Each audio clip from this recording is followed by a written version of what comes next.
bajo esa nomenclatura no vamos a manejar. Vamos a hacer algunas precisiones respecto a la anatomía y fisiología. La vía aérea, ustedes saben bien, es la que permite el pasaje de aire desde la atmósfera, desde el aire de la atmósfera hacia los alveolos, ¿no? Sí. El objetivo es el intercambio gaseoso. El aire que pasa por las vías respiratorias lleva el oxígeno, lo deja en los alveolos, de los alveolos pasan los capilares y se va a la circulación y recoge. ¿Qué recoge? Oxígeno. Respiración. Oxígeno. No, el oxígeno lo deja en los alveolos. Ah, ya, el CO2, el CO2. El CO2 y lo elimina en la expiración. ¿Ok? Ese es el proceso normal. Entonces, cada vez que hablamos, y eso lo dice claramente, ¿no? La gente, el síndrome de las vías aéreas, básicamente nos referimos de todo el árbol respiratorio hasta antes de los alveolos. ¿Ok? En los alveolos es parenchymal, doctor. En los alveolos es parenchymal, y eso ya lo hemos visto, ¿no? Consolidación o intersticial. Entonces, las principales manifestaciones clínicas de los síndromes de la vía aérea básicamente son por obstrucción o por disminución del diámetro de la luz. Entonces, el mecanismo es que disminuye la luz por tapones mucosos o aumenta la producción de moco o por un cuerpo extraño o por un tumor endobronquial, cualquier cosa que disminuye el diámetro de la luz endobronquial, ¿ok? O por disminución de diámetro por edema de la mucosa de la pared o broncoespasmo, o sea, o es dentro de la luz o es por la pared. Por algún motivo se va a producir una disminución del diámetro de la luz del árbol respiratorio o del árbol bronquial. Hay que recordar que en la respiración normal la inspiración es activa, hay contracción muscular, y la expiración es pasiva, ¿no? Solamente es relajamiento de los músculos. ¿Cuáles son los músculos principales respiratorios? ¿Qué más? Intercostales. Intercostales, ¿no? Básicamente eso. ¿Cuáles son los músculos accesorios de la respiración? Oblicuos.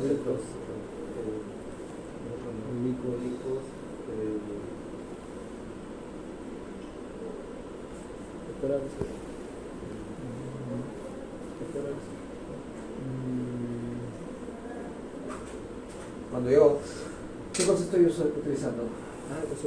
Trapecio, esternocleidomastoideo, calenos, ¿no? Todos esos son accesorios de la respiración. Eso normalmente no los usamos, ¿okay? Pero cuando un paciente tiene distrés respiratorio, es algo que vamos a ver. Entonces dicen, uso de los músculos accesorios, ¿cuáles son? Sí, pues. Todo lo que está por aquí arriba, lo que le va a levantar la pared torácica. Ok. Cuando en algunas enfermedades que producen obstrucción bronquial, como vamos a ver más adelante, ¿no? Como el EPOC, se produce atrapamiento aéreo, o sea, se queda aire, esto ocasiona hiperinsuflación del tórax. Por eso vemos a los pacientes con EPOC, con tórax negro, que reduce la capacidad respiratoria, porque como se está quedando aire, aumenta la capacidad residual funcional y eso empeora la disnea y tolerancia al ejercicio. ¿Se acuerdan de esto, no? Fisiología pulmonar. Sí. Cuando uno respira, cuando es un movimiento normal, está metiendo y sacando aire en un volumen que se llama volumen corriente. ¿Qué más o menos cuánto es? 1.2. ¿Por qué? 1.2 qué? Litros. 1.2 litros. Litros por expiración. En una inspiración, ¿cuánto meto? ¿1.2 litros? 500 no me equivoco, 1.2. Es más o menos 10 centímetros cúbicos por kilo de peso, ¿no? O sea, 10 por 60, que es el peso promedio, 600. 600 mililitros. Uno 600, otro 600. Okay. Eso se llama volumen corriente. ¿Okay? Sí. Cuando yo hago una inspiración prolongada, de aquí a acá se llama volumen de reserva inspiratoria. Hiperinsuflo los pulmones. Cuando yo hago una expiración prolongada, boto todo el aire, eso se llama de aquí a acá volumen de reserva expiratoria. Y siempre hay un poco de aire que se queda, ¿no? Eso se llama volumen residual. Esto es lo que aumenta en el EPOC. Ese es el aire que se queda, esto va aumentando en detrimento del resto, básicamente el volumen de reserva respiratoria. Entonces, imagínense ustedes que el volumen residual está aquí normalmente y con el EPOC está por acá, ¿no? el volumen de reserva respiratoria es muy poco, entonces la gente tiene que hacer más fuerza para meter el aire. La suma de volúmenes forman las capacidades. La capacidad inspiratoria es el volumen corriente más el volumen de reserva inspiratoria.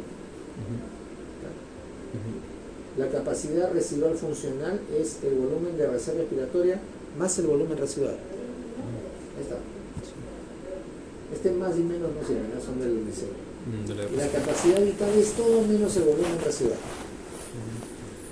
Y la capacidad pulmonar total es absolutamente todos los volúmenes. ¿No? ¿Ok? ¿Está claro? Sí. Para cuando hablemos de esos conceptos ya no se pierden. Al menos se habrán acordado de esto. Entonces lo que aumenta en el EPOC, por ejemplo, el atrapamiento de aire es el volumen residual. ¿Ok? Doctor, en pacientes, esto, cuando ya están, te dicen la respiración de la muerte, cuando están con respiración agónica, sí.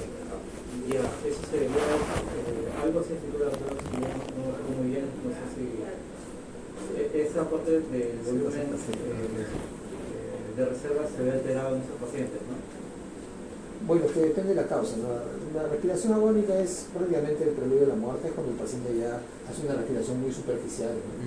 Entonces está boqueando, como le decimos así, vulgarmente, como un pescado, ¿no? Abre la boca, hace respiraciones muy rápidas, ¿no? Es polipnea y bradipnea, ¿no? Porque es muy superficial. Esas respiraciones son prácticamente ineficientes para... ¿Hipopnea sería también, doctor? ¿Perdón? ¿Hipopnea también sería? Claro, bradipnea y hipopnea, ¿no? Digamos que eso es un preludio a la muerte.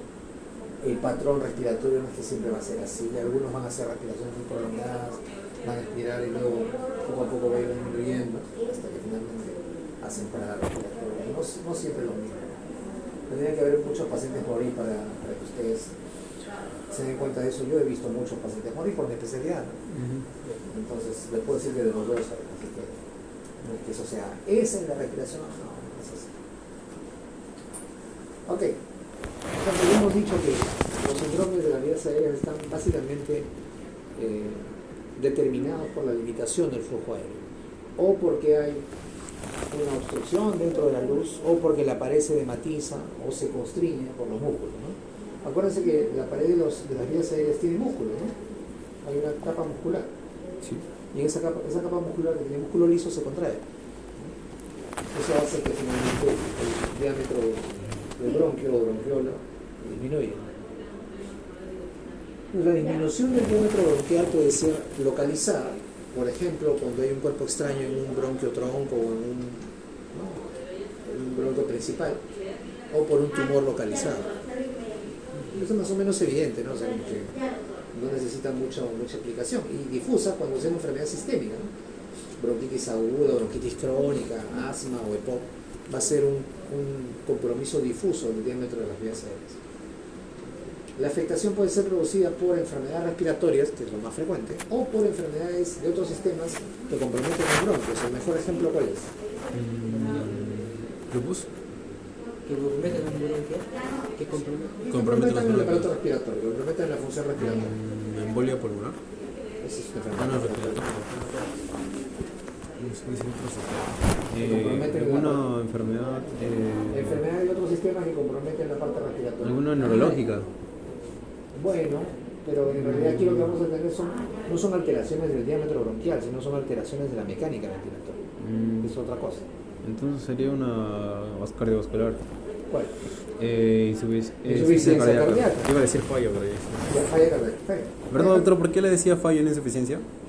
Porque el término con el que nosotros manejamos internacionalmente es falla cardíaca. ¿Por alguna razón en específica o no? Porque falla. Falla de bomba. Ah, ya. ¿Y en otros órganos no se le puede decir fallo pulmonar, falla hepática también? Se podría, yo no sé cómo le dicen ellos. Habría que guiar el radio. Nosotros le decimos heart failure, falla cardíaca. Ya, entonces, por ejemplo, el ejemplo más común es la falla cardíaca, ¿no? Que produce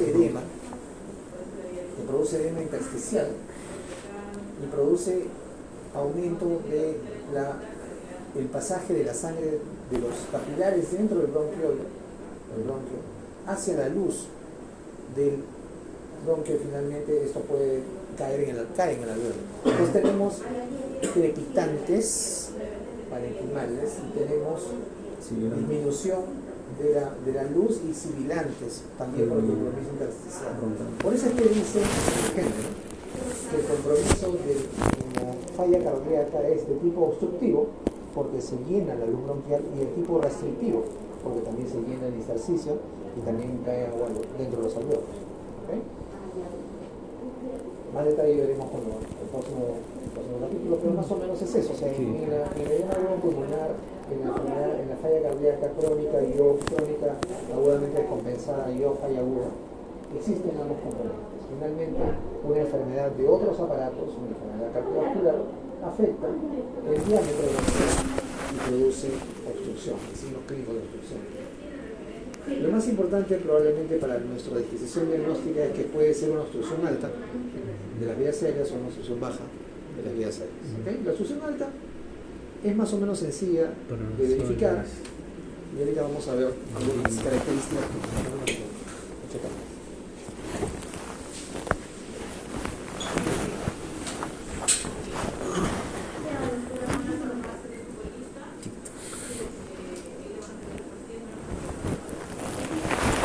La obstrucción alta es todo aquello que obstruye por encima, ¿okay? Por encima de los bronquios, o sea, tráquea, laringe, garganta, hasta fosa nasal, ¿ok?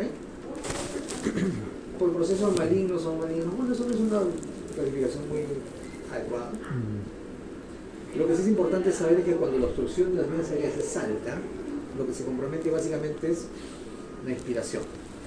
La disnea es inspiratoria y los ruidos que se generan anormales son inspiratorios. ¿Okay? Entonces, vamos a ver ruidos agregados, como el cornaje, que es una inspiración ruidosa silbante. Ahorita vamos a ver vamos a escuchar para que no se olviden, y vamos a escuchar un estridor que habíamos escuchado. Sí. Ambos son inspiratorios, pero además el estridor puede ser inspiratorio, expiratorio o bifásico. La diferencia con el cornaje. El cornaje básicamente es por la obstrucción de las fosas nasales, de la nasofaringe.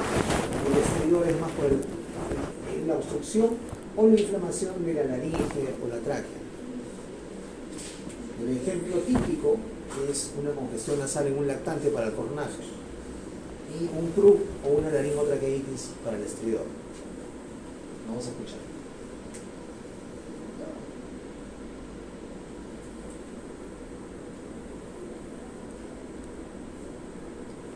No quiero ver.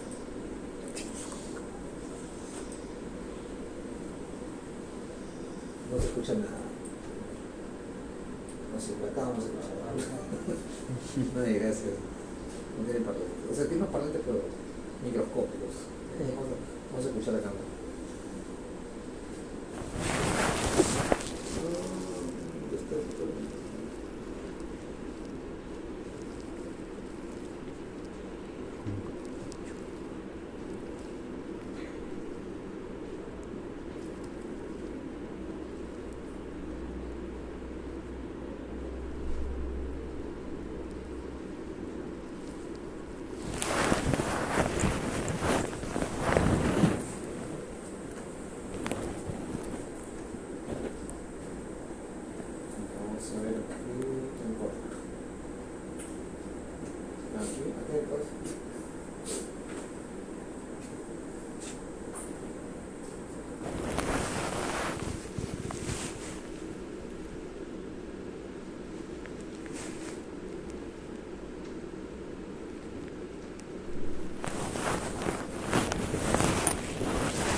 ¿Está en la aplicación o no? Está No, estoy en Safari, ¿no? Sí. No, yo no tengo un uso TikTok. No, recarga la página de TikTok. Bueno, Si tiene porque Google, eso- ábrelo en Google.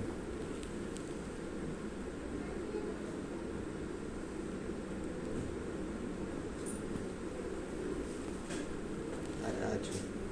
Ahí está. Hacer aplicación. No, pero no me dejes. No me lo dejes.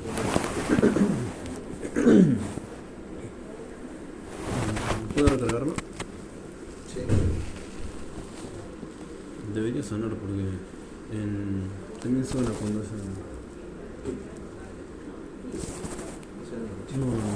no será porque eso solo está silenciado.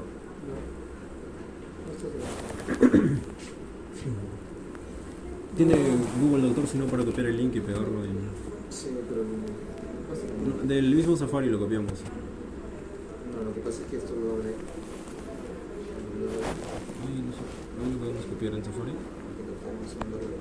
Ahí, ahí.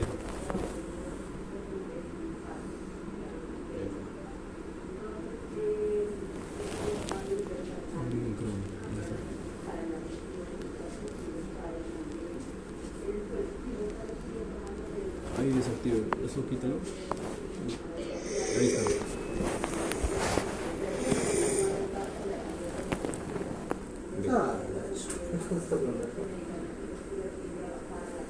Quiero que se lo descargue.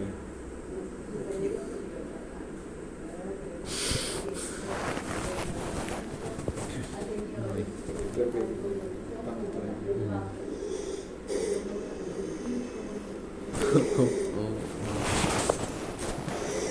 Eso es cornaje. No, ya no podemos escuchar. Ese es el cornaje. Ahora, la diferencia con el estridor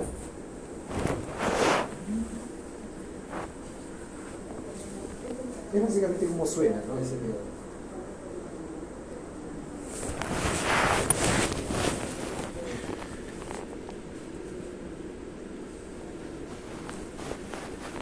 El estridor suena así. Stridor is a particularly loud musical sound of constant pitch. Listen to this example of stridor Cuando in a es el child. laringe, el tráqueo. Distinto, ¿no? Este es más grave, ¿no? Y es de vías nariz y orofaringe, ¿no? Nasofaringe. Este es de laringe. Although nothing except its intensity distinguishes stridor from a monophonic wheeze to the ear, stridor comes from obstruction of central Como dice, se airways parece as más a un well as sibilante, ¿no? larynx. Wheezing is produced in more peripheral airways. Listen again to stridor. Otra vez. El estridor en este caso se escucha en inspiración y expiración.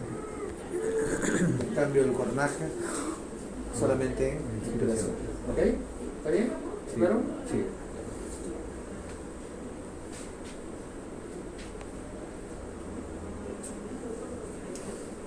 Ya, al examen físico, cuando un paciente tiene obstrucción alta, va a tener taquipnea con bradypnea inspiratoria. Taquipnea, en realidad, bradypnea inspiratoria no nos vamos a dar cuenta si es inspiratoria o expiratoria.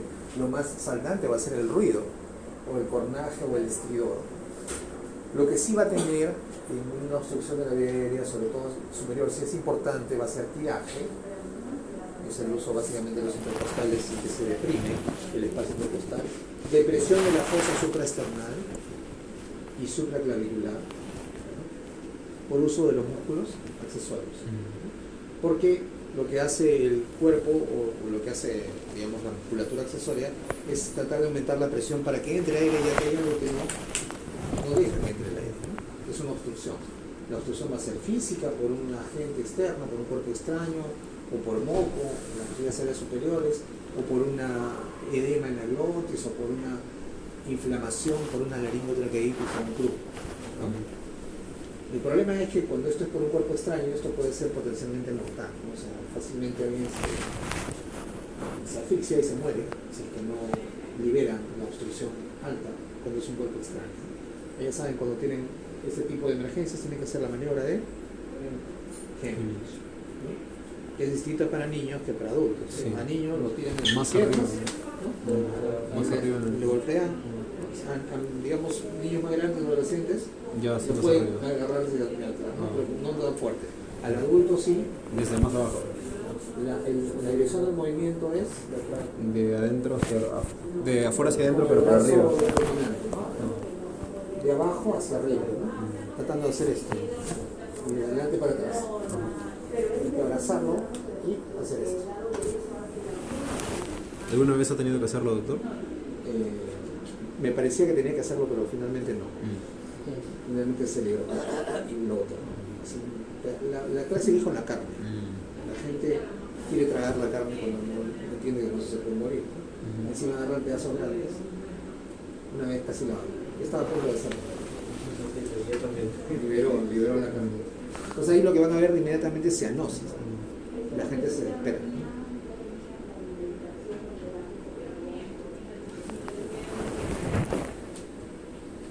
Ya, ok. Estas son las principales causas. A mí no me gusta la manera como lo dividen la gente, pero es el cuadro, digamos, más comprensivo y más completo que he encontrado, ¿no? Entonces, pero ahí están, esas son las causas que producen obstrucción de la vía aérea, ¿no? Malignas y no malignas, pero bueno, ahí están. Malignas son todos los, por tener todos los tipos de cáncer, ¿no? De cualquier parte de la vía respiratoria. Entonces, las no malignas son las más frecuentes, ¿no? Aspiración del cuerpo extraño, edema diglótico, una reacción anafiláctica, traqueobroncomalacia. Estos usualmente son lactantes.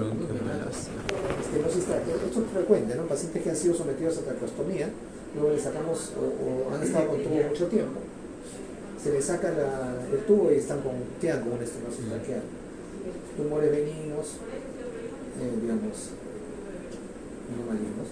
Anillos vasculares, esta es una causa bien rara, pero hay que tener en cuenta el doble arco aórtico, que está por atrás y puede causar conmoción extensa. Infecciones granulomatosis, eso sí, podría ocurrir, no voy a decir que es frecuente, pero podría ocurrir. Tuberculosis, ¿no? En nuestro país, histoplasmosis, laringoceles, hematoma de la vía respiratoria, las causas no malignas son las más frecuentes por obstrucción de la vía respiratoria.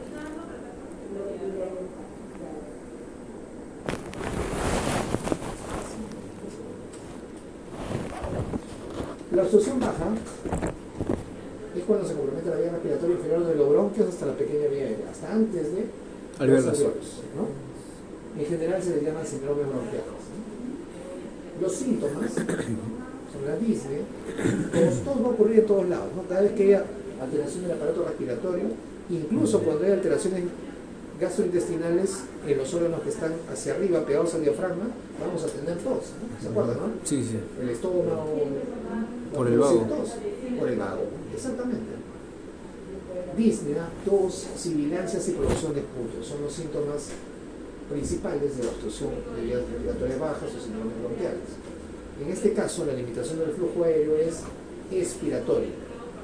En la obstrucción alta, la limitación es inspiratoria. En la obstrucción baja, la limitación es en la expiratoria. Bueno, el patrón respiratorio es en taquimia, todo el mundo está agitado, no puede respirar. Y bradimia expiratoria. Si van a ver exactamente qué es la expiratoria, pero sí se va a ver. O sea, taquimia. O bradipnia.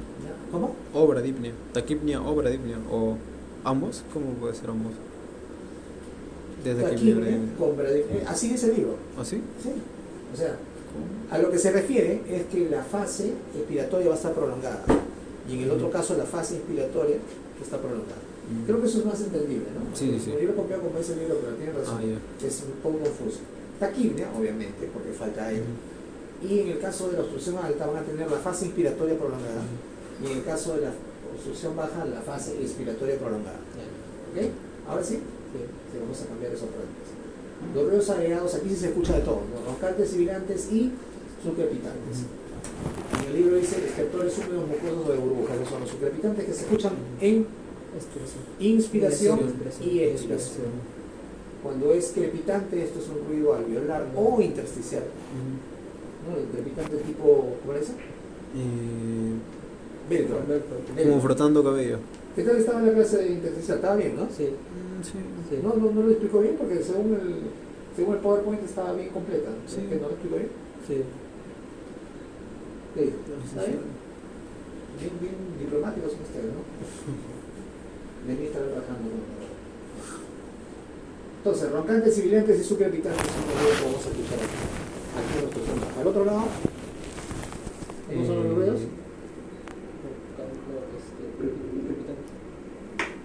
En la obstrucción alta, ¿qué ruidos podemos escuchar?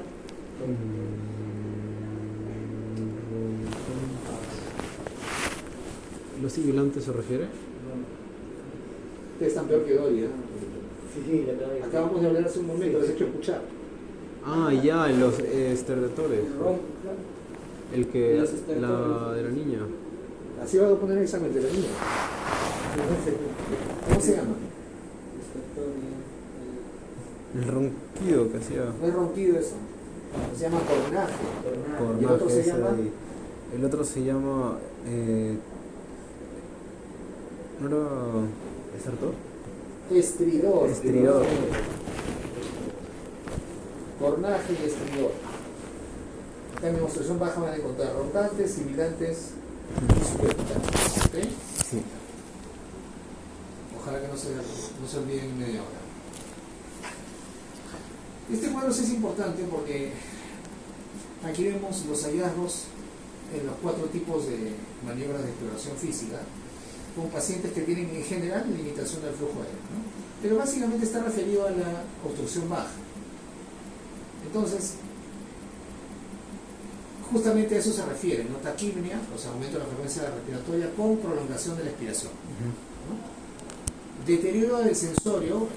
Esto va a poner básicamente la sexualidad que tiene de la obstrucción del flujo aéreo, de la vía baja me refiero, y podría tener hipoxia o hipercapnia.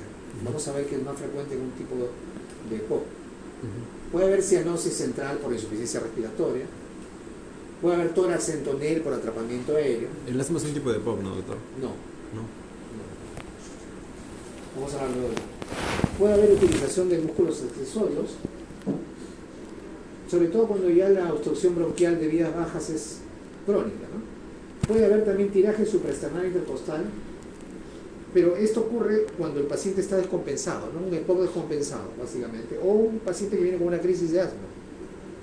El asma no es lo mismo que EPOC, ojo. No. Ya. Pero creo que el EPOC englobaba un conjunto Vamos de. a ver luego al final. Vamos Creo a que explicar estaba bien qué en es la asma, no sé control. por qué. No. Y el EPOC propiamente de dicho. No, no es así. Oye. Tienen que entender las cosas como son. Una cosa es que tengan un patrón espirométrico similar, otra cosa es que son enfermedades distintas, tienen bases fisiopatológicas distintas, pero pueden confluir al final en un síndrome común. Eso tienen que entenderlo bien para que no se confunda. En general estamos hablando aquí del síndrome de obstrucción bronquial de vía respiratoria baja. A la palpación puede haber disminución de la expansión si es que ya toda la está ciclada. La percusión van a sentir hipersonoridad, ¿no? Dijimos, ¿no? El paciente que tiene POC, que tiene neumotora, podemos sentir Por el aire. por el atrapamiento de aire. A la ocultación, los sucrepitantes, que dicen acá estos de burbuja. Roncantes y sibilantes, que son de origen bronquial y predominan en la expiración. En cambio, los sucrepitantes, ya saben, ¿no? Inspiración, en expiración y se movilizan con Subcrepitantes y sibilantes. roncantes y sibilantes. Sibilantes. Podemos encontrar los tres o una combinación de ellos. Cuando, por ejemplo, el asma es severa, es un estatus asmático, ¿cómo creen que se escucha el tórax? Severa. Muy severo. Luis Severa ya con los tres. No se escucha nada, se llama tórax silente. Horribles. El paciente está cianótico porque está todo tapado. Ah, lo no que se dijo escucha nada. Marco, la respiración de. No, la, no, nada que ver, eso es otra cosa. En un asma severa hay tórax silente. Ustedes ponen el estetoscopio y no escuchan nada. Y lo van a ver, pues, está lleno de secreciones, todo está tapado y lo van a ver el paciente cianótico.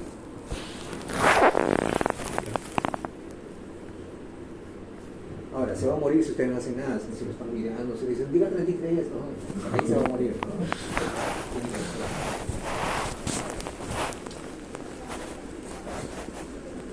De una manera práctica, para hacer una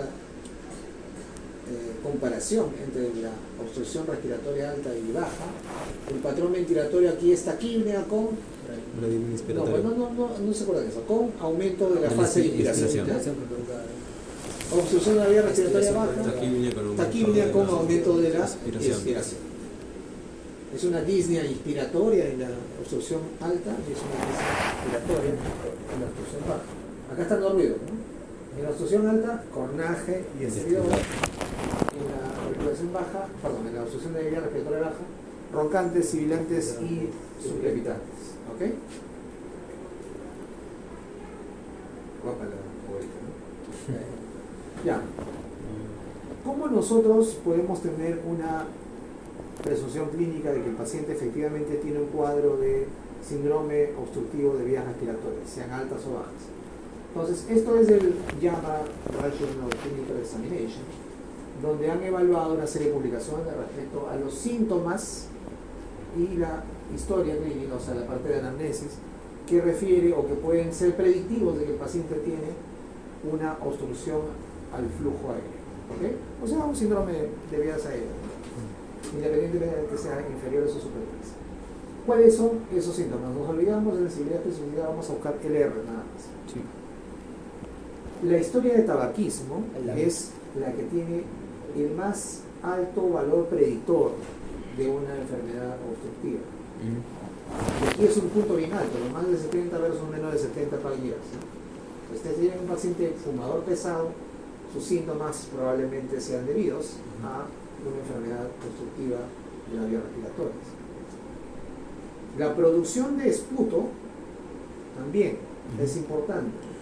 Ya vamos a hablar luego de los síntomas de bronquitis crónica.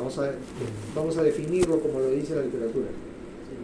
Las sibilancias también, 3.8. ¿no? Ya estamos por debajo de 5, o sea, ya no estamos tan bien, pero fíjense ustedes, todavía es importante. Ya aquí abajo Ya son no es muy importante, así que disnea no es significativo, o sea, es completamente inespecífico. No quita nada. La tos tampoco. Tampoco Y descartado. cualquier tipo de disnea tampoco, ¿no? Esta es disnea de esfuerzo. Entonces, ¿qué nos interesa desde el punto de vista de la anamnesis? Preguntar tabaquismo, producción de esputo, síntomas de bronquitis crónica, que vamos a ver cuáles son, y sibilancias.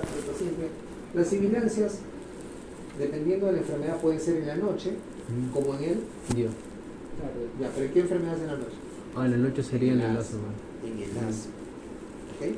Lamentablemente también puede ser en insuficiencia cardíaca cuando el paciente se echa, pero también es en el asma. Un paciente que tiene EPOC puede silbar en el día o en la noche, ¿no? Pero típicamente el que silba en la noche es el asma. Entonces, le preguntan al paciente, ¿no? Si en la noche cuando duerme o en cualquier momento del día siente que hay como un pito, ¿no? ¿Por la posición, doctor, o por la baja del...?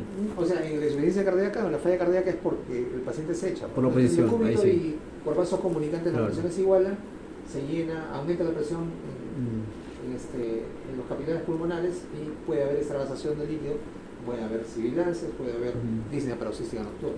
Sí, lo más... Y hay ortopneos al menos. ¿Y en el asma por qué sería también por lo mismo? En el asma es una cuestión... ¿O es porque baja la frecuencia respiratoria?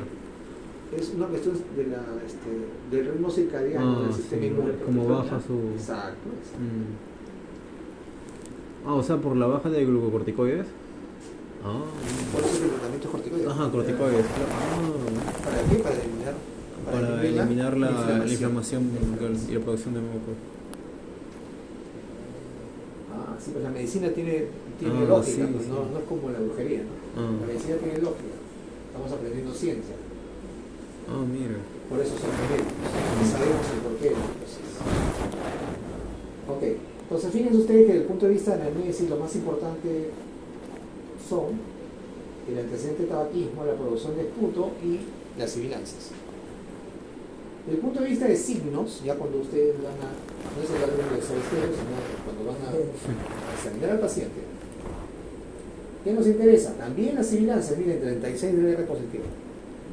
Ya con eso tiene un diagnóstico de aérea y obstrucción de vía aérea, ¿y de qué sería? ¿De vía aérea superior o inferior? Sería de sibilancias, sería de inferior. Inferior. En tonel. El tórax en tonel En barril. también. Miren, estos tres son los más importantes. Tórax en tonel 10 LR positivo. Pero fíjense los LR negativos. Sí, o sea, o sea, el no descartan que no nada. encuentren, no les descartan. descarta. Tenemos que encontrar varios. A ver, LR positivo significa que si yo lo encuentro, dependiendo del valor del LR, si es 10 o más, me confirma el diagnóstico. Pero, o sea, LR negativo significa que si claro, yo no lo encuentro, si es menos de 0.1, me descarta. Pero si es más de 0.1, es más, está más cerca a 1, no me sirve de nada si no lo encuentro. pero tendría que encontrar varios, doctor, porque No mira, estamos hablando no. de no encontrar. de no encontrar. No, sí, o sea, de no encontrar no descartan, pero me refiero a que para que la enfermedad, o sea, la podamos tener, tendríamos que encontrar varios celulares positivos, al menos dos, ¿no? Pero con 36, en Con una 36 historia, pasan, ¿sí? O sea que si encuentro sibilantes ya digo que es una obstrucción, un Una síndrome obstrucción. de obstrucción de vías aéreas. 100% Sobre todo, porque el 36. 36, pues. Ah, ya. 10 con toracentonel, En 10 ya sería 45%. ¿ya? Mm, Si no tuviste algún signo, tu paciente fumador ya está el diagnóstico. Si además tiene tos con esputo, ya está el diagnóstico. De ahí solo debo dilucidar qué enfermedad es. Exacto. Estamos hablando del diagnóstico sindrómico. Entonces, 36 de sibilancia, pero por eso les digo, por eso les he enseñado al principio de este curso que significa el R positivo y el R negativo. El R positivo de 10 o más prácticamente me confirma el diagnóstico. El R negativo de 0.1 o menos, Me cuando quita. no está, me descarto. Pero si yo tengo un R negativo cercano a la unidad, si no está, no me descarto. ¿Entiendes? Sí. Acá, por ejemplo, las sibilancias. Tiene 36 de R positivo. Significa que si yo tengo sibilancias en un paciente con una historia compatible, yo ya tengo el diagnóstico de síndrome de obstrucción de vías respiratorias bajas. Ahora, ya después me iré a pensar qué cosa es, ¿no? ¿Será asma? ¿Será EPOC? Ya veremos qué cosa es. Pero ya tengo el diagnóstico de síndrome de obstrucción de vías respiratorias bajas. ¿Está bien? Pero si, por ejemplo, yo tengo la historia clínica sugerente, lo adjunto al paciente y no lo encuentro, el R negativo es 0.85, entonces es No demasiado alto. descarta. Si yo no lo encuentro, no me descarta. Yo tendré que hacer otros exámenes Sí. para confirmar mi sospecha clínica por la anamnesis. ¿Entiendes? Sí. ¿Sí? Esto ya lo hemos explicado. Toracentonel, LR positivo 10. O sea que si yo tengo un paciente con una historia compatible y tiene toracentonel, ya pues, ya está el diagnóstico. Eso me acerca más todavía ya a la etiología. ¿Qué enfermedad sería si tiene toracentonel? EPOC. Pero si yo no lo encuentro, no me descarto. ¿Ok? Frecuencia cardíaca No. disminuida. Esto se llama matidez cardíaca disminuida. ¿Dónde está la matidez cardíaca regularmente? Cuando uno percute el tórax. La matidez cardíaca. Entre el cuarto y quinto espacio intercostal izquierdo. Mira. Sácate la parte de pecho. Lo subo, ya, ok. No, ahí está bien. Pero, yo espérate. Eso para ver cuando se va para escuchar bien. Ahí está bien, encima del polo nomás. Eso es. Matidez. ¿Cómo va a ser matidez eso? Pulmón. Esa es sonoridad pulmonar normal. Matidez. No, escucha. Sonoro, sonoro. ¿Se dan cuenta? ¿Cómo cambia? Ah, sí. Como si Miren, fuera el hígado. Escuchen. Sí. Cambia. Bueno, por acá está el trago. ¿Sienten? Ese es el espacio de trago.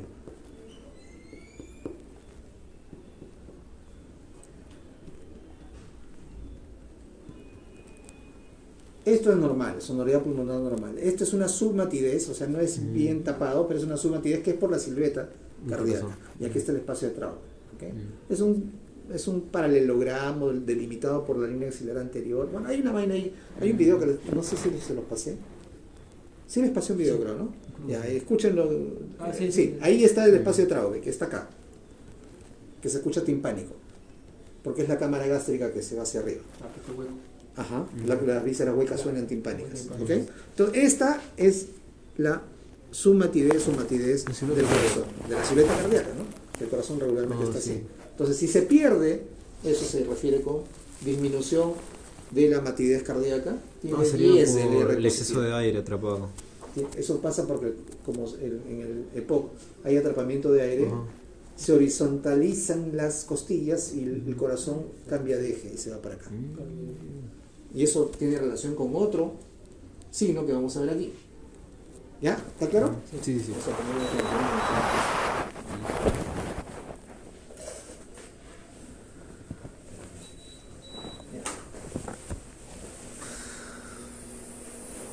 Roncante 5.9, match test, no sé a qué se refiere. Disculpen, pero no lo he investigado. Hiperresonancia 4.8.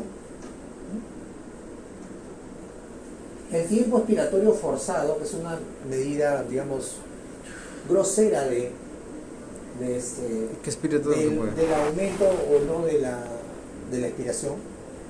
O sea, le hacemos que el paciente tome aire, decimos, bote todo el aire lo más rápido que pueda, ¿no?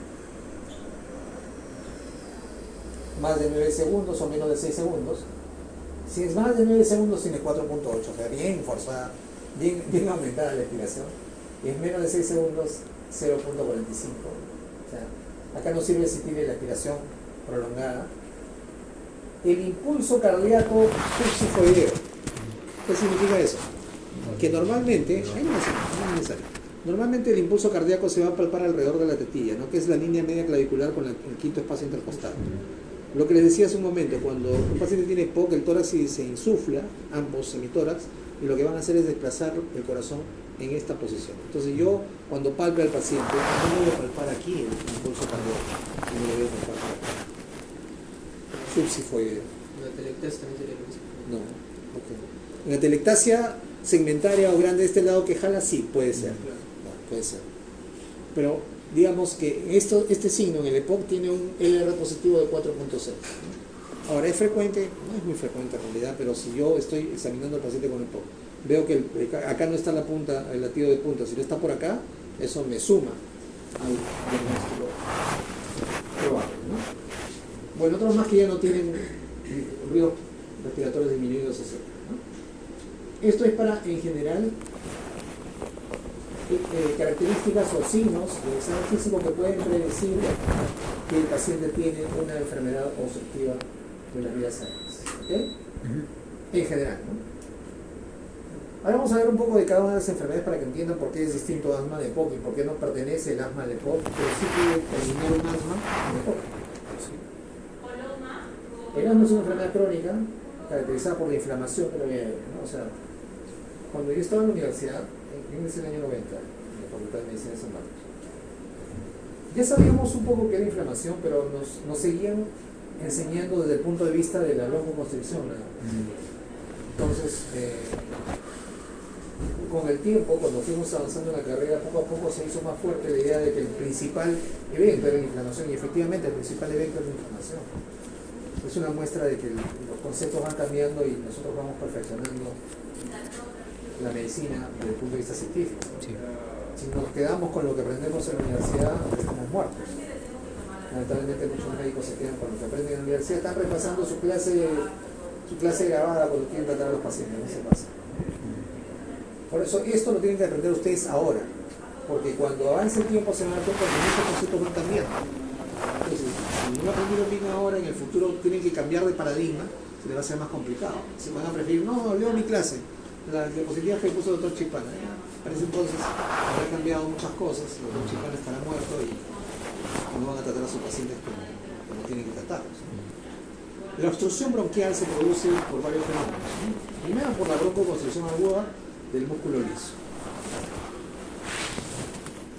Se contrae y obviamente pues disminuye el calibre. Además, el evento principal es esto, ¿no? El edema de la pared, por varios fenómenos que ocurren. Aumento de la permeabilidad microvascular, salen sustancias vasoactivas que empeoran todavía la vasodilatación y producen mayor broncoconstricción, formación de tapones mucosos asociados con proteínas exudadas y restos inflamatorios influyen en las células formadoras de moco y sueltan sus restos también, y todo hace que obviamente haya un tapón mucoso dentro del bronco.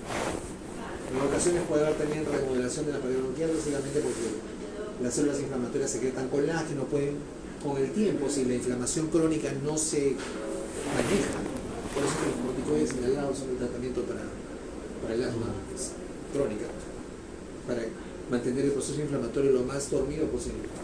Porque si el paciente no se controla la inflamación, siguen formando, ¿no? Sustancias proinflamatorias, se deposita colágeno y la pared ya se vuelve dura. Sí. Se fibrosa. Entonces ya no. El paciente ya se queda con ese grado de obstrucción relativo, por más que le demos broncodilatadores, ya no, si está duro ya no broncodilata, ¿no? Cuando eso llega a pasar, ¿qué se hace, doctor? ¿Cómo? Cuando eso llega a pasar, ¿qué se hace? ¿Se le dan nada más beta blockers? No, igual es tratamiento, ¿no? Sí, Porque igual hay un componente inflamatorio permanente y persistente en el asma, ¿no? Lo tienes que seguir dando. O sea, el problema de lo que tú vas a ver en ese momento es que si de repente con una dosis al inicio, y vamos a ver luego, ¿no? El diagnóstico confirmatorio se hace con espirometría. Entonces, si yo en la espirometría de repente veo que hay una respuesta al broncodilatador del 30 o 40%, el día de hoy que el paciente tiene 40 años, si con el tiempo el paciente no tiene un tratamiento crónico regular, en 10 años voy a ver que ya no va a ser 40, sino de 20 de repente. Esa va a ser la manera objetiva, como nosotros vamos a ver que se ha perdido la sensibilidad al broncodilatador, ¿no? Ya entonces uno dice de manera vulgar, se está endureciendo los bronquios, ¿no? Eso es lo que está pasando, en realidad es lo que está pasando. Los síntomas, ustedes saben, son episodios recurrentes, ¿no? O sea, el asma es usualmente episódica. Cuando se vuelven muy frecuentes los episodios, uno tiene que estar constantemente con asma, pero digamos, eso no es en todos los casos. Son episodios recurrentes de sibilancias, disnea y tos. La disnea es obviamente porque disminuye el calibre y entonces hay menos aire que entra, menos oxígeno para el intercambio, y esa sensación, ya saben ustedes, viaja al centro respiratorio y el cerebro la interpreta como dificultad respiratoria. Ya saben ustedes que existe ahí una conexión entre el bulbo y la corteza, que le da el carácter subjetivo a la disnea, ¿no? Que algunos sienten más disnea que otros ante el mismo estímulo. La tos, por los mismos aferentes, y ambos, como dicen, son variables en frecuencia e intensidad. Empeoran en la noche, ya habíamos dicho, o al despertar. Entre crisis el paciente puede estar normal, o sea, le pongo el estetoscopio y no sirve a nada. Es decir, que la clave para el diagnóstico son los episodios recurrentes, ¿no? Y uno debería ser capaz incluso para identificar el factor desencadenante. ¿Cuáles son usualmente? Infecciones respiratorias, alergenos, y cada paciente tiene un alergeno distinto. ¿Cuál es el alergeno más frecuente? El polvo casero. El polvo casero. El polvo casero está formado pues, por detritus, por ácaros. Cáscaras de animales, piel muerta de animales. Sí, claro. La piel de nosotros también, ¿no? Sí. Nos rascamos y se caen. Todo eso es el polvo casero, ¿no? El polvo casero es regularmente uno de los elementos alergénicos más importantes en la génesis de las crisis asmáticas. El clima, doctor. El humo de tabaco, el frío o el calor, más el frío del calor. La humedad. Los cambios bruscos de temperatura, el humo del tabaco, ojo. O sea que si ustedes son asmáticos y fuman, ya olvídense. El ejercicio, que habíamos dicho también, o el estrés incluso. Sí. Todos estos, más otros más que podrían agregarse, pueden desencadenar una crisis de asma. Hay una relación importante en los antecedentes personales del paciente de tener enfermedades atópicas, ¿no? Rinitis alérgica, eczema. Eso aumenta la probabilidad de diagnóstico de que el paciente tenga asma. Sí. Puede haber como no puede haber. El paciente podría no tener nada, pero regularmente quien tiene estas enfermedades tiene con mayor frecuencia asma. Pánico. 909 es el pánico. Entonces, se caracteriza la enfermedad por hiperreactividad bronquial y atopía, ¿no? O sea, hay un antecedente, hay un alergeno, hay un desencadenante que va a generar toda una cascada de inflamación. Uno tiene que averiguar cuando le hace la historia al paciente si hay asma inducida por el ejercicio. Cuando tú corres o cuando haces alguna actividad física sientes que te falta el aire, sientes que empieza a sudar el pecho, sí, entonces. Recomendación: 30 minutos antes usa tu inhalador con un short acting beta agonist, ¿no? Asma ocupacional está relacionada básicamente con inhalación de vapores o de residuos, ¿no? A la cabeza, todos los que trabajan en la industria minera, metalúrgica, de construcción, industrial, ¿no? Con resinas, pinturas, esas cosas, ¿no? Hay gente que incluso cuando pasa por un grifo, el olor de gasolina le produce broncoespasmo. Frecuente. En asma es frecuente en Lima porque 30% de la población es asmática, eso está escrito. 3 de cada 10, 1 de 3. ¿Ninguno de ustedes es asmático? ¿No? No. Yo soy. ¿Tú eres asmático? Sí, de niño. Ah, entonces eres asmático de por vida. Ah, eso ocurre con el asma. Ah, claro, está controlado ya. 2 de 5, pues está más o menos. Sí Dos está de cinco, correlacionado. está Pero tanto así. Sí, es muy frecuente. En Lima, sobre todo por el clima. Pero por el clima húmedo, ¿no, doctor? Exacto, el No han clima dicho- húmedo exacerba, ¿no? Si a uno que no es asmático, el clima húmedo le hace sentir más frío de lo que realmente hay. Entonces, ¿qué hablar? Ah, ya de... Allá, los pacientes asmáticos usualmente tienen una historia familiar de atopía, ¿no? Debutan como asmáticos en la niñez, durante la edad escolar aproximadamente. Sí. Entonces, sí, no, asma es igual a toda edad. Entonces, debutan a la edad escolar. Entonces, debe recibir tratamiento, etc. El desarrollo hormonal de la adolescencia, en un 30-40% de las veces, hace que el asma desaparezca transitoriamente. Ah, los corticosteroides otra vez.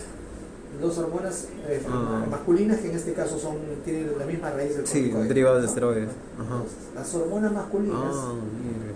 la adolescencia oculta el asma como a partir de los 12-13 años. Por eso es que los pediatras le dicen a la mamá de sus pacientes, cuando crezca, cuando le venga el desarrollo, seguramente que va a... Le dicen que va a acabar, se va a curar. Mentira, mentira, no se va a curar. El paciente siempre va a ser asmático. ¿Cuándo se reactiva? En la adultez media, más o menos, a partir de los 30 años. Preparado. De los 30 y 40 años, no hay nada que lo pueda prevenir. El paciente ya es asmático toda su vida. Solo que está no tiene síntomas y se encuentra sintomático por un gran periodo de tiempo, como a los 30, entre los 30 y 40 años, puede. Pero no debería estar medicado ya igual. No, ¿No? porque en ese momento tiene crisis, no hay inflamación. Lo que pasa es que hay en ese momento algún factor desencadenante que nuevamente reactive el proceso inflamatorio. Yo les cuento mi historia. Yo estaba bien así entre los 12 y los... ¿Cuándo fue que fue ese número? Bueno, 26. Tenía como 28, casi cerca de los 30 años. En un día regresaba de... Yo hacía el serums en Amazonas, donde el clima es bien caluroso, ¿no? Pero es seco además. Sí, sí. Entonces regresé a Lima, ya regresando al serums, más o menos pues en abril, ¿no? Abril, mayo, ya cuando empezaba a hacer un poco de frío, bajé el avión y sentí clarito como... se cerró mi pecho. Y desde ahí hasta entonces, nuevamente sigo. Así es la historia del asma, ¿ok? Así que los pediatras le engañan a sus pacientes, ¿no? Puede aparecer. En todos aparece, no en todos, pero en la mayoría sí. Sobre todo si están viendo en Lima. Miren, estos son los componentes del proceso inflamatorio en el asma, ¿no? Infiltración de grupos celulares, que son los linfocitos, los eosinófilos, incremento del número de sensibilización de los mastocitos, depósitos de colágeno, que son los que al final pueden producir el engrosamiento, ¿no? El diagnóstico final del asma es con respirometría. Yo debo confirmar que hay una disminución del BF1, que es el volumen expirado forzado en el primer minuto, ¿no? Por debajo del 80% del valor teórico, y que además este coeficiente de BF1 entre la capacidad vital forzada debe estar por debajo del 75%. ¿Ok? Estos dos deben cumplirse. Es un patrón obstructivo. Entonces, eso es lo que comparten el asma y el EPOC, el patrón espirométrico. O sea, ambas cuando van a la espirometría tienen un patrón obstructivo. Hay dos patrones en la espirometría, un patrón obstructivo y un patrón restrictivo, y el normal, ¿no? O sea, no hay nada. Eso es lo que comparte el asma con el EPOC, el patrón obstructivo, porque son ambas obstrucciones bronquiales, obstrucciones de la vía aérea baja, obstrucciones de las vías bronquiales. Pero eso no significa que el asma sea igual que un EPOC. La fisiopatología, los desencadenantes son completamente distintos. Es más, o sea, el asmático debuta en la edad, como les dije, en la edad escolar. Sí. En cambio, el EPOC debuta en la edad adulta o adulta mayor. Porque el mayor determinante del EPOC, ¿cuál es? El tabaquismo. El tabaquismo es el mayor determinante de la aparición del EPOC. No voy a decir el único, porque hay otros más, pero es prácticamente el más importante. Entonces, el asma, lo que tiene relación con el tabaco es que el humo del tabaco exacerba la crisis asmática. Pero un niño de 8 años no está fumando, ¿no? Igual debuta con asma, porque su fisiopatología es otra. Entonces, no es lo mismo el asma que el EPOC, pero sí comparten el patrón espirométrico. Pero hay dos tipos de asma, creo, el tópico y el atópico. El atópico creo que es ya como inmunológico, y el tópico ya como desencadena de factores externos. No sé. Al final está desencadenado por un factor, ¿no? Que puede ser una alergia a algo o puede ser un factor del ambiente, ¿no? hay un desencadenante. Bueno, acá lo que dice que se debe documentar la reversibilidad con broncodilatadores, mejoría del 12 al 15% o 200 mililitros de reflujo. O sea, para decir hay o no respuesta al broncodilatador. Eso se hace en espirometría, ¿no? Lo que les decía hace un momento, cuando un paciente tiene asma y tiene una crisis o un estatus asmático, o sea, una presentación severa del asma, hay algunos signos clínicos que debemos darnos cuenta, ¿no? La alteración de la conciencia. El paciente que tiene con crisis de asma y viene obnubilado, con estupor o en coma, peor todavía. Aleteo nasal y utilización de los músculos accesorios de la respiración. Palabra entrecortada, por lo mismo, pues, ¿no? Está alterada la conciencia, no puede hablar bien. ¿Por qué? Porque cuando uno habla, ya saben, ¿qué pasa cuando uno habla? Se corta la respiración. Claro, no estoy oxigenando, no respiro cuando hablo, cuando toso, cuando boto flema, cuando canto. Taquipnea, taquicardia y ausencia de sibilancia, sobre todo el tórax silente. Sí. O sea, un asmático que ya no se le escucha nada, el pulmón ya está muy grave, ¿no? Signo de insuficiencia respiratoria, respiración paradojal, es cuando la respiración del hombre es usualmente tórax abdominal, ¿no? Sí. Pero cuando uno respira, el tórax se infla y el abdomen un poquito se deprime, ¿no? Cuando hay lo contrario, que al inspirar ocurre lo contrario, si no, o sea, no se infla el tórax, si no ya no se infla nada porque no puede respirar y el abdomen también se hincha mucho, eso ya es anormal. La presencia de cianosis ya en una crisis asmática es que es algo muy severo, ¿no? Lo Doctor, fácil es que una solución alta produzca cianosis. doctor, creo que hay una prueba de metacolina también que es un gas para Sí. detectar el asma. Exacto. Es para desencadenar una Ah, desencadenado, sí, la persona. para desencadenar algún poco de síntomas. Hasta aquí, Asma, ¿alguna pregunta? Por ahora no. El EPOC es una enfermedad, como dice ahí, prevenible, progresiva y tratable, caracterizada por la obstrucción irreversible, en algunos casos, o parcialmente reversible del flujo aéreo en la espirometría. Es decir, que el diagnóstico de EPOC es básicamente espirométrico, pero además tiene una etiología que difiere a la etiología del asma, por eso que no es lo mismo. Está provocada por partículas y gases nocivos que desencadenan una respuesta inflamatoria anormal en la vía respiratoria.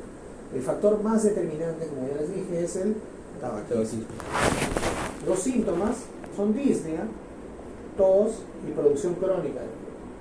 O sea, muy similar al asma, ¿no? Pero digamos que desde el punto de vista epidemiológico es un poco distinto el cuadro, ¿no? Ya les dije, un paciente asmático regularmente ha debutado durante su adolescencia o durante su edad escolar, ¿no? En su edad escolar. Y ya cuando es adulto, de repente en algún momento nuevamente regresó o simplemente nunca se fue y estuvo asmático toda su vida. Ocurre también, ¿no? En cambio, el paciente con EPOC va a tener pues un antecedente regularmente de tabaquismo y va a debutar con esto después de varios años de tabaquismo. Ya han visto ustedes que más de 70 paguillas, 34 del R positivo para tener una enfermedad obstructiva. Básicamente el EPOC. El déficit de alcohol. Ya, acá está. La causa más frecuente es el humo del tabaco. Así de simple. O sea, el tabaco es igual a EPOC. Pero hay otras causas, ¿no? Que son mucho más raras. Partículas, polvos, humos, vapores y gases producidos de combustión.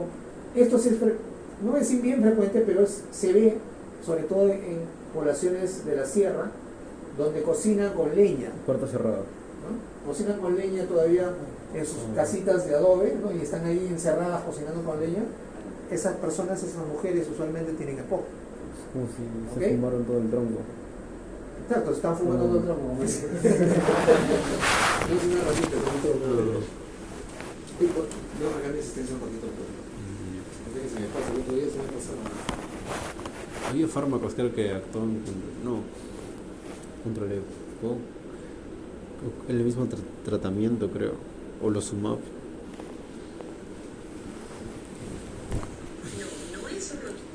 Ahora sí suena. Ahora sí suena.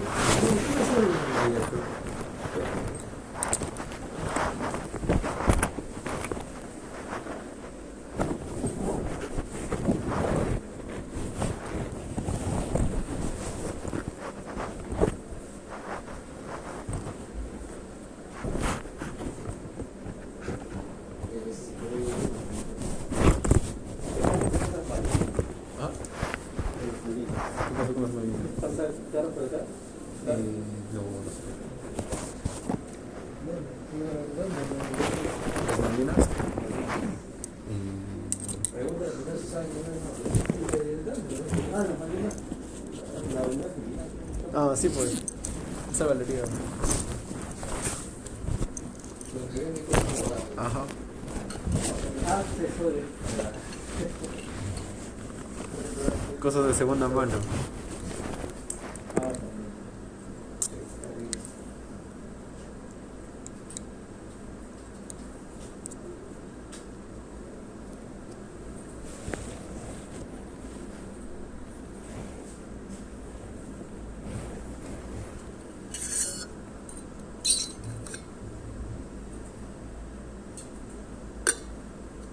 El iPhone 15 está hasta 11.500 ¿11.000? Es una tremenda inflada de precio. Se dice para que después te lo bajen a 7.000 y te digan, te estoy bajando el iPhone. Qué abuso. El básico está en $1.100. $1.200. Ah, 1.199. 1.199. Ya. Sí, pues, ya, seguimos. Entonces, como les decía, ¿no? Lo más frecuente es el trabajo pueden ser humo, juegos de otro tipo de combustión, digamos, a tomar en cuenta aquí en el país, las mujeres que cocinan con leña, ¿ok? O personas que han estado sometidas a humos industriales, ¿no? Vapores, gases industriales. Lo más raro, el déficit de alta utilización. Esa vaina es bien raro, yo no he visto nunca aquí. Seguramente que diagnostican con más frecuencia de los gringos, pero aquí nadie lo piensa, ¿no? Pero sí es una causa que deberían pensar. Frecuentemente consulta como motivo de pregunta de examen de residencia. En el libro también Bronchectaxia le dicen que es por deficiencia de alfa única. Sí, así es. Doctor, y si fuera así, entonces el tratamiento cambiaría ¿De qué cosa? de deficiencia de alfa-1 antitrypsin. O sea, si le diéramos exógenamente, O sea, claro, el tratamiento de mi paciente cambiaría si es que en vez de ser por el tabaco fuera por la deficiencia. bueno, a ver, eso tendríamos que averiguarlo, porque yo no sé cuál es el tratamiento para eso. Sería irreversible.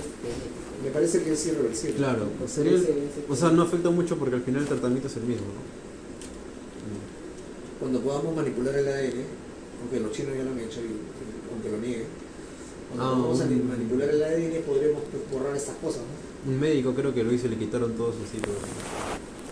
Ya, el asma A 2 gemelos. puede llevar a la EPOC, ¿ok? Es lo que vamos a ver al final. No es que el asma sea un EPOC, el asma puede llevar a la EPOC. Hay hasta 3 tipos de alteraciones anatomopatológicas en el EPOC, básicamente 2 son las más frecuentes o las más conocidas. La bronquitis crónica, que es una definición clínica, es tos más expectoración. La gente dice 2, pero toda la literatura dice 3, así que por eso he puesto de 2 a 3 meses. Te van a leer la literatura americana dice 3, la gente dice 2, no sé por qué. Por eso le he puesto de 2 a 3. Es tos más expectoración consecutiva por 2 o 3 meses al año durante 2 años consecutivos. Ese es el diagnóstico de bronquitis crónica. O sea, es un diagnóstico clínico. En cambio, el diagnóstico de enfisema es un diagnóstico anatomopatológico. O sea, para que yo haga de diferenciación por anatomía patológica tendría que hacer pues una punción y hacer una biopsia, ¿no? Eso no lo hacemos regularmente, lo diagnosticamos clínicamente, pero si yo quiero estar seguro, si yo quiero saber, debo mirar el pulmón. Porque desde el punto de vista patológico hay distensión de los espacios aéreos distales a los hemisferios terminales, o sea, se destruye toda la arquitectura de los alveolos, se destruyen todos los tabiques y pueden formar bulbas, ¿no? Esto es un típico frotis de un paciente con EPOC, con enfisema.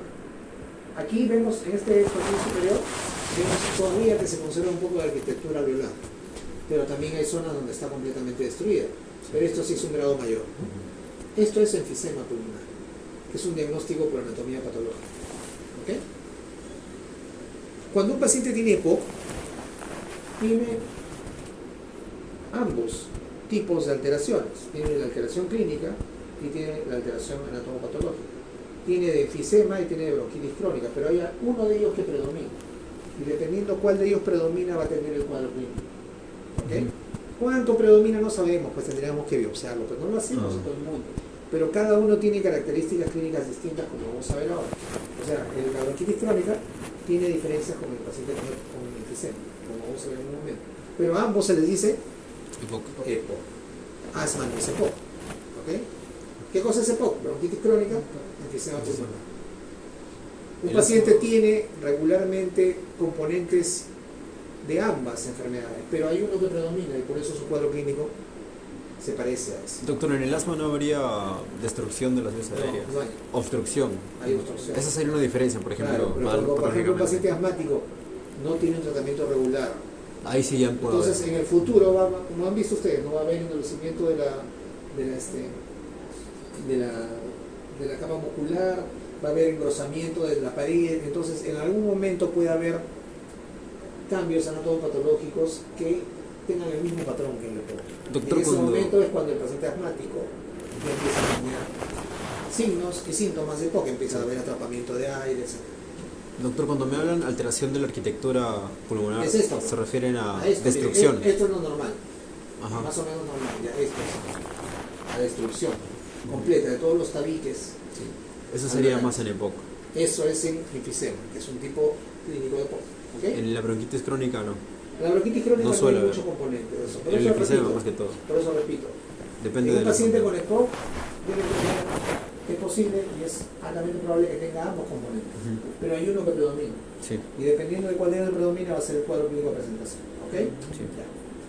El diagnóstico de EPOC es netamente espirométrico. Tiene que cumplir estos criterios, ¿no?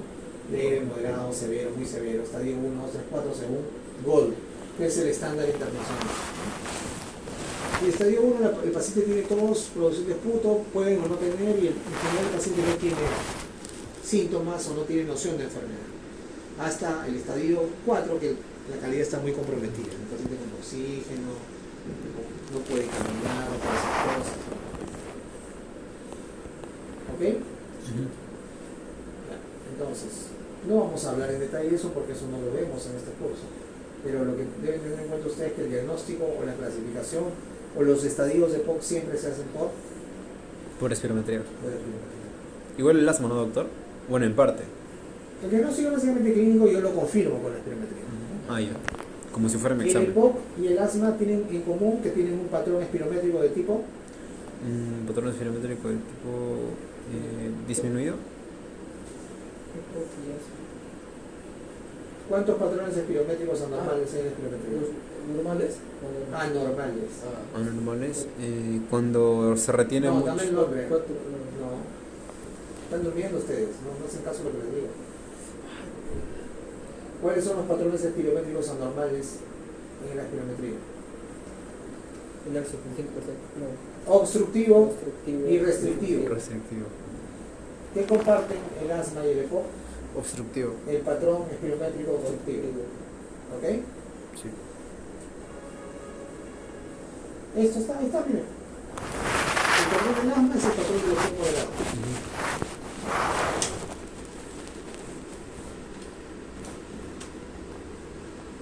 Los dos tipos de EPOC tienen formas clínicas de presentación distintas.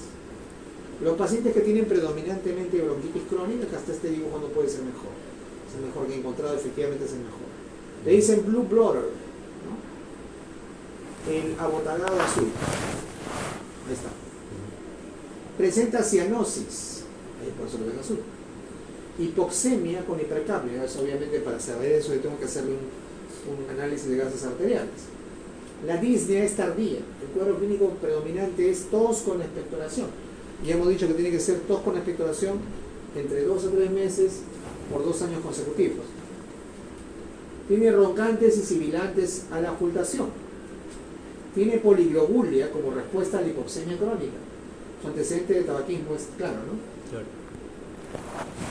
Además, bueno, acá está, no tiene sobrepeso, está cianótico, tiene edema periférico. ¿Estos son signos de qué? De poco. Edema periférico, Edema periférico. edema de miembros inferiores. Embolio. Insuficiencia cardíaca. ¿De qué lado? Del lado izquierdo, derecho. Claro, como ustedes tantas veces se me acuerdan la película. Del lado derecho, el edema es del lado derecho. Del izquierdo solo era de Disney, ¿verdad? Exacto. Ya. Ya, miren. Diagnóstico clínico. Producción diaria de tos por 3 meses o más en al menos 2 años consecutivos. Sobrepeso, cianótico, blue blotter, poliglobúlico, con antecedente de tabaquismo, con roncantes y sibilantes, y el paciente puede desarrollar cor pulmonale precozmente. ¿Qué cosa es el cor pulmonale? ¿Han escuchado eso? ¿No? ¿Nunca? ¿Cor pulmonar? ¿No? Ya, cor pulmonar es falla cardíaca derecha de origen pulmonar. En ese caso sería solamente derecha, no por ¿Qué la está diciendo? izquierda. De origen pulmonar. ¿Falla cardíaca de qué lado está diciendo? Derecha, De origen pulmonar. ¿Por qué? Porque como acá está el pulmón que está en la arquitectura alterada y está lleno de flema, aumenta la presión dentro del pulmón, la presión aumenta en los capilares pulmonares y se transmite de manera retrógrada. ¿Hacia dónde? Hacia el ventrículo derecho. Hacia el ventrículo derecho, o sea, las cavidades derechas. Sí. Y como ya les había anticipado, el ventrículo derecho no maneja bien la sobrecarga de presión. Entonces, ¿qué empieza a pasar? Se dilata el ventrículo derecho. Se dilata el ventrículo derecho, se dilata el anillo de la tricúspide, hay insuficiencia tricúspide. La aurícula se empieza a crecer y todo se va hacia atrás. El ventrículo, luego el signos aurículo, luego atrás. De falla cardíaca del lado Derecho. derecho. Todas las enfermedades pulmonares crónicas potencialmente pueden producir cor pulmonar. ¿Qué cosa es cor pulmonar? Falla cardíaca derecha de origen Pulmonar. ¿Entendieron? Sí. No habría Disney en este caso. ¿Cuál es el signo de falla cardíaca derecha? Edema, Edema. ¿cómo se llama? Ingurgitación yugular. Congestión venosa en general. Ajá. ¿Cuál es el signo de falla cardíaca izquierda? Disney. ¿Qué dice aquí? Dice Disney tardía. Predomina.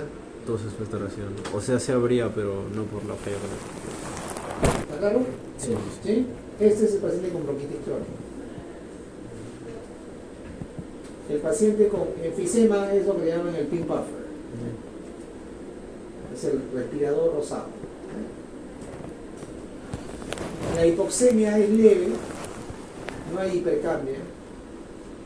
La disnea es el síntoma predominante.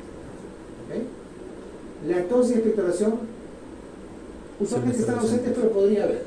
El paciente con enfisema sobre todo tiene disnea. El paciente con bronquitis crónica sobre todo tiene tos con expectoración. Es más, eso es la definición de bronquitis crónica. Suelen ser pacientes acá está, delgados, a pesar que son delgados, tienen tórax entornero, o sea, aumentado en el diámetro anteroposterior. Sí. Y con disminución del murmullo vesicular a la ocultación. Acá está, enfisema. Agrandamiento permanente y destrucción de los espacios aéreos distal a los bronquiolos terminales, o sea, destrucción de la arquitectura alveolar. Ojo, no, es distal a los bronquiolos terminales, es básicamente alveolos. Sí. En cambio, la enfermedad de la bronquitis crónica está sobre todo en los bronquios. Miren ustedes cómo se altera la anatomía normal. Los pulmones se hacen más largos, El corazón se gira, ¿no? Y su punta se pone más hacia abajo, por eso tienen la palpación subsifoidea del impulso apical. Las costillas se horizontalizan, el diafragma se horizontaliza. La disnea es severa porque ya no se expande ese pulmón. El corazón, perdón, el tórax es un tórax quieto, siempre así. Hay en la radiografía de tórax hiperinsuflación con diafragmas planos, flattened, planos, ¿ok? Sí. Fíjense ustedes, son distintos los pacientes. Ambos son hipócritas. Aquí vamos a explicar dos cosas que son, bueno, una de ellas es fácil, que son las apropaquias. ¿En quién más frecuentemente van a ver las apropaquias? ¿En bronquitis crónica o en enfisema? En la bronquitis, no, en la bronquitis crónica. Sí, doctor, claro. Porque Ese es el gordo- hay hipoxemia el más gordo elevada azul, y la hipercapnia. Así es. Las apropaquias, que son las uñas en vidrio de reloj y los dedos en palillo de tambor, por aumento del tejido del panículo adiposo alrededor del periungueal y el cambio del ángulo de las uñas, se ven en pacientes que tienen cianosis e hipoxemia crónica. ¿Y quiénes son esos? ¿De bronquitis crónica o enfisema? Los de bronquitis crónica. Los de bronquitis crónica. En cambio, el paciente que tiene enfisema tiene lo que se conoce como signo de Hoover. El signo de Hoover, para ver el signo cubo necesitamos en nuestro modelo. Sácate. No, tú, sácate tú. No te desquiste de este lo olvidaste. Sácate el cubo. Y vas a sacar tú.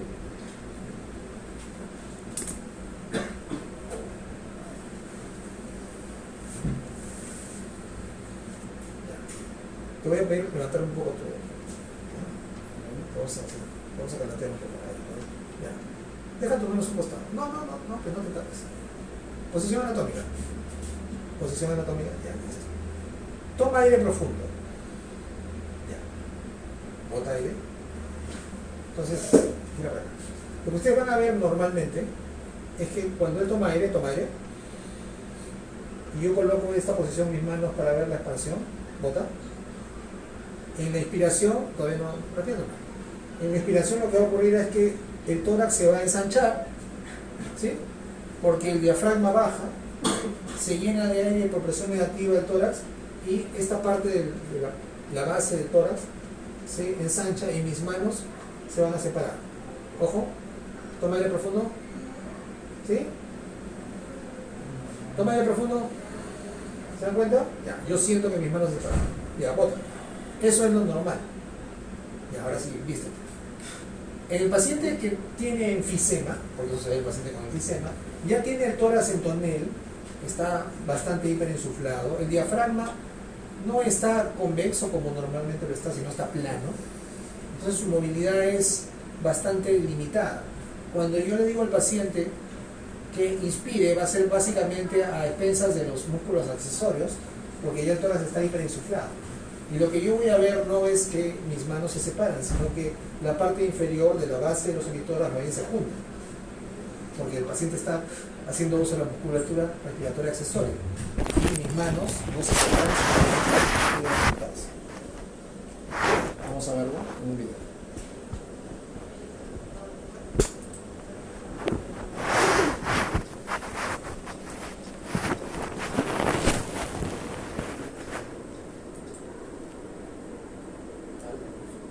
Eso ocurre en un paciente que tiene enfisema. Eso se llama signo de Hoover. ¿Se dan cuenta? El paciente delgado toma aire y el tórax se achica, ¿no? O sea, le pongo la mano ahí Como si se estuviera encogiendo. Y si lo enfocaran arriba verían que está usando la musculatura respiratoria accesoria. No solamente es tiraje, sino que además la expansión del tórax está disminuida y es paradojal, ¿no? En vez de expandirse en la parte basal, se encoge.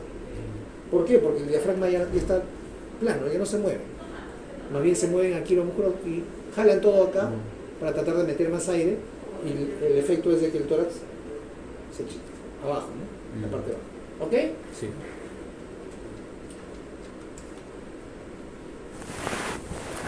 Esas son cosas que ustedes deben conocer, porque por ahí no solamente vienen los exámenes, sino que además algunos de ellos tienen importancia para el diagnóstico. Entonces, normalmente los signos y síntomas de estas enfermedades están superpuestas, como ustedes ya han visto.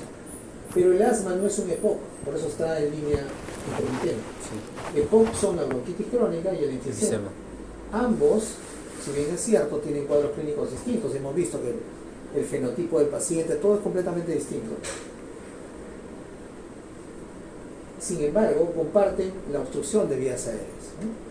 Hay superposición de ambas, y el asma, cuando crónicamente evoluciona con un mal tratamiento o es un asma severa,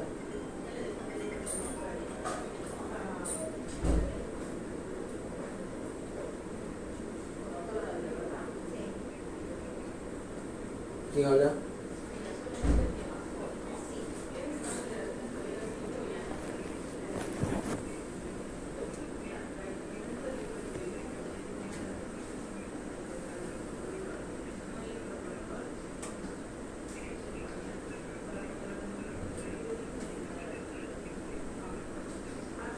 Ya, lo atiendo ahorita porque si no después voy a tener problemas. El problema es que mi código no es reconocido por el sistema.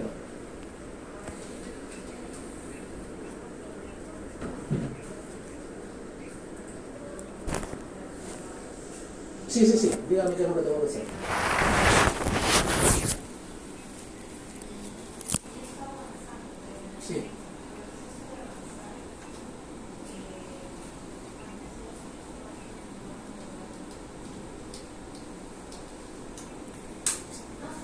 estoy en el área auditora.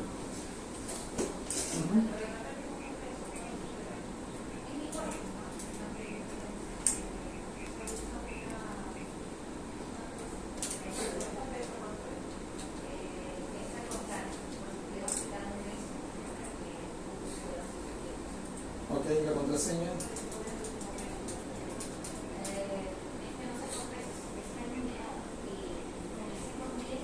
En mayúscula.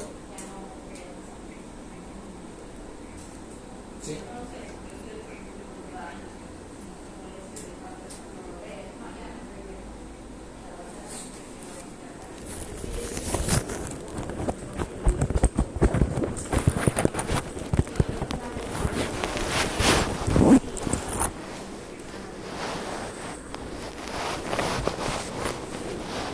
Numeral, ya, ok.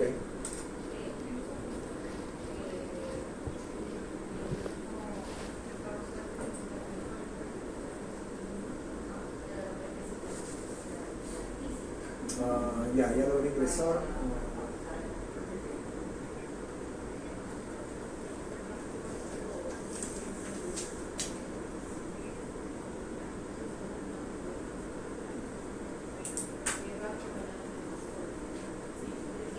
Sí, yo ya manejo el aula virtual. Dígame qué tengo que hacer, ¿cambiar de contraseña o cursos? Ok. Yo tengo aquí el acceso a la inducción.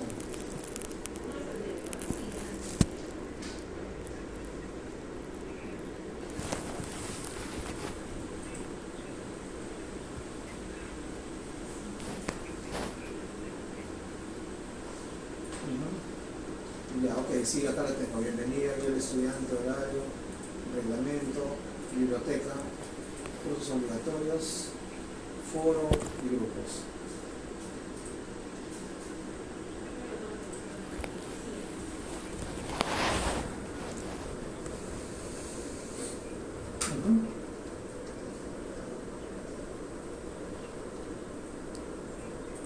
Sí, abrimos el Blackboard.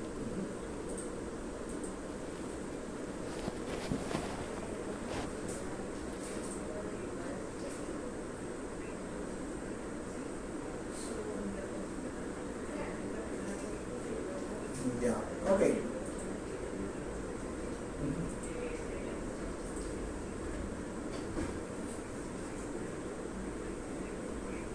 No, o sea, no tenía no tenía acceso con ninguna contraseña porque el usuario no era el que correspondía. ¿Me puede repetir por favor el usuario? Es E911.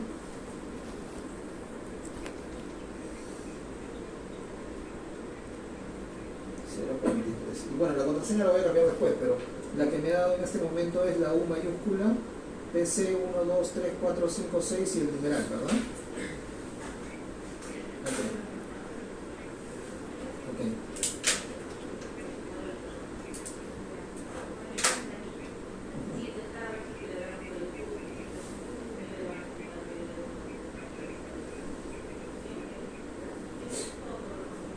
Claro, claro. Sí, no, lo voy a cambiar inmediatamente, no se preocupe. Listo. No, en este momento no. Gracias, voy a hacer el cambio, voy a ingresar al correo y cualquier cosa vuelvo a llamar nuevamente a IT.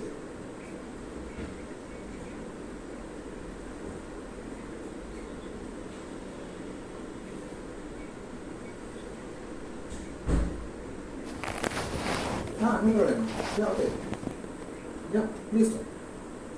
No, ninguna duda, muchas gracias. Hola, gracias. Listo.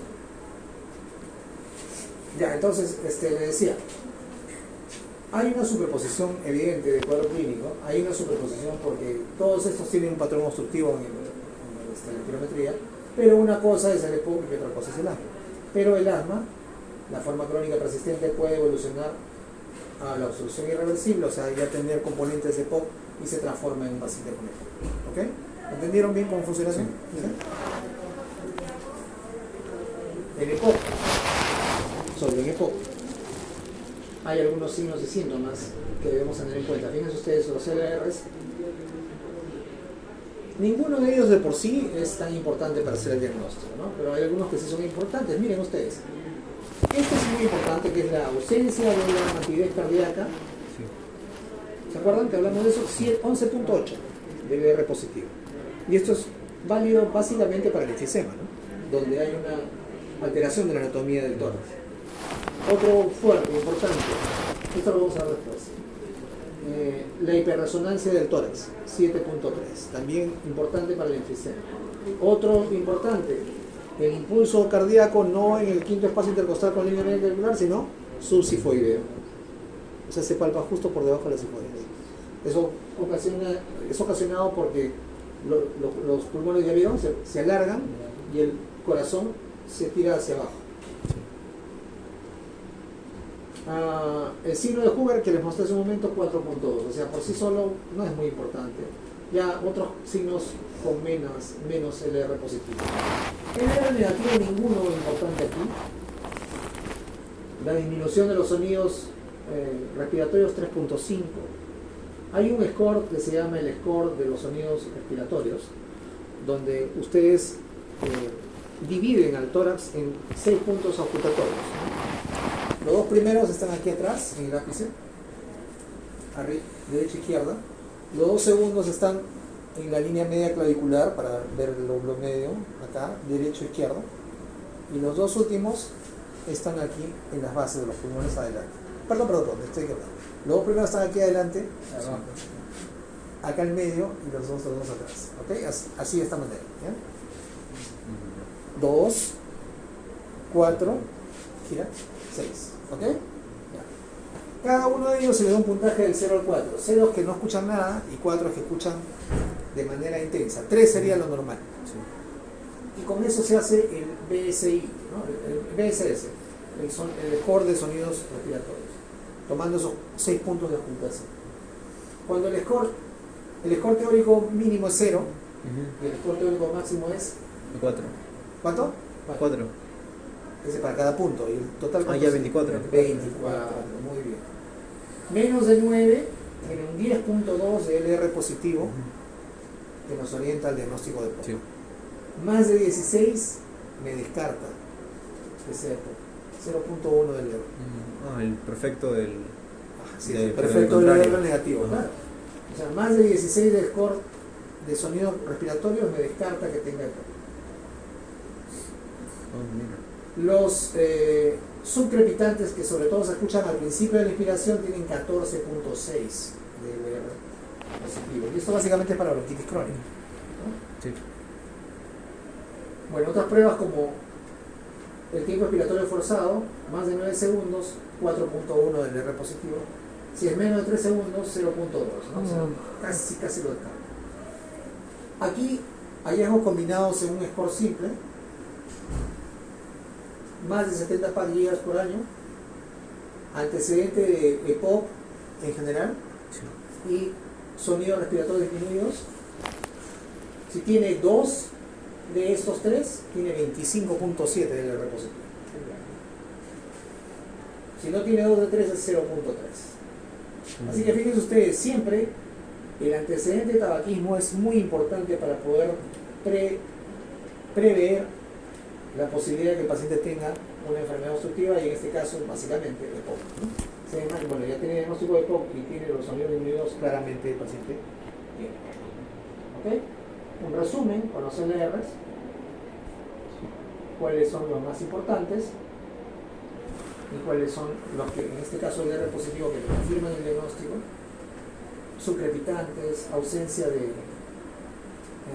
la matidez cardíaca, el score de respiración de 9 o menos, me confirma que el paciente tiene EPOC. Quienes me descartan el score de 16 o más y el tiempo de expiración forzado en menos de 3 segundos. ¿Okay? Sí. ¿Cuáles son las conclusiones del EPOC? Los pacientes pueden presentar exacerbaciones que se definen por el empeoramiento de los síntomas, y puede ser por infecciones, contaminación o alguna causa desconocida. Casi siempre se parecen a las exacerbaciones que producen en los pacientes asmáticos, ¿no? Los signos físicos más precisos del EPOC son además infrecuentes, porque ocurren en menos del 50% de los pacientes. Por eso es que cuando están ausentes, no me descartan la enfermedad. Ahora ustedes entienden, ¿no? Los LDR, Sí. ahora entienden por qué cuando les enseñamos el cuadro clínico típico y ustedes piensan que lo van a encontrar y no lo encuentran, es cuando empiezan a dudar.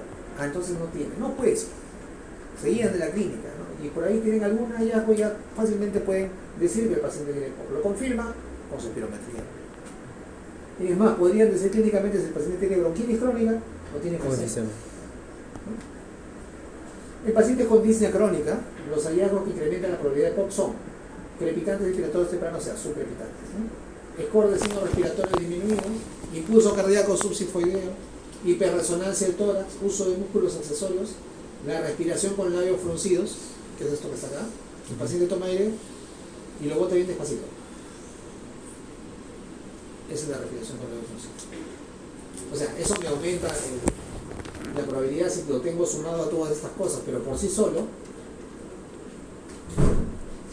¿está? Acá está. Por sí solo no es muy importante, 2.7. ¿Ok? Los hallazgos que disminuyen la probabilidad de EPOC son dos, básicamente. El score respiratorio mayor a 16 y tiempo respiratorio forzado menor de 3. O sea, si ustedes tienen un antecedente que les parece que es EPOC y le escuchan los 6 puntos pulmonares que les he mencionado, 2 adelante, 2 al medio de la línea axilar media y 2 atrás, abajo, y le escuchan y se siente bien, como 3 por lo menos, ya tiene descartado de que eso sea un EPOC. Será otra cosa. ¿Ok? Muy bien. Ahora sí está claro, EPOC, asma, síndromes obstructivos. ¿Está claro bien?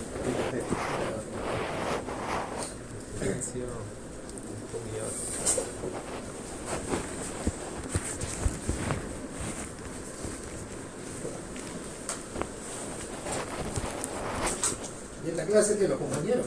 Sí. Ah. No, feo, pues, la había pasado. No sabía que... Pero yo no entiendo, si tienen el libro, el libro está bien explicado.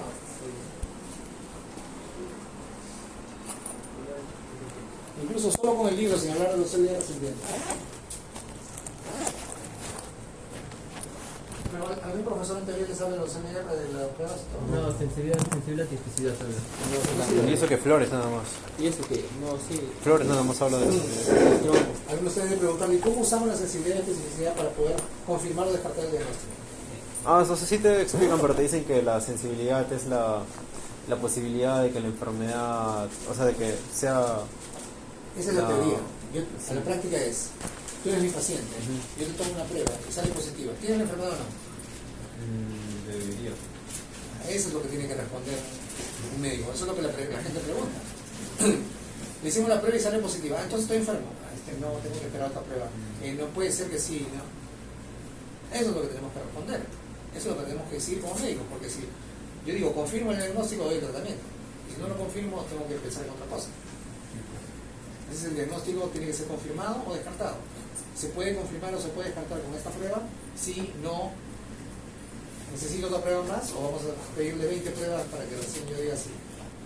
Doctor, el LR positivo depende de la especificidad y el LR negativo de la sensibilidad. Los ¿no? dos dependen de la sensibilidad y la especificidad. Uno es, el LR positivo es 1 sobre la 1, sensibilidad sobre 1 menos especificidad. ¿Verdad? Sí. El LR negativo es 1 menos sensibilidad entre especificidad. La sensibilidad y la especificidad son características intrínsecas de las pruebas. No cambian nunca. No cambian ni siquiera por la prevalencia de la enfermedad. Lo que sí ocurre con el valor predictivo positivo y negativo. El valor predictivo positivo aumenta cuando aumenta la prevalencia de la enfermedad. El valor predictivo negativo disminuye cuando disminuye la prevalencia de la enfermedad. Esas cosas no las he explicado porque si no se van a rayar, se no van a dormir. Pero eso es así. O sea, en el esquema de confirmar o descartar la enfermedad, uno tiene que saber cuánto es su probabilidad pretest antes de hacer la prueba. En los pacientes no nos dijo la probabilidad pretest, ¿no, doctor? De asma o EPOC. Depende. Pero sería ¿Cuánto como sería aquí cuánto? en el Lima? Acá en Lima, 30% ya, ¿no? Es la prevalencia. Muy bien. Retirado.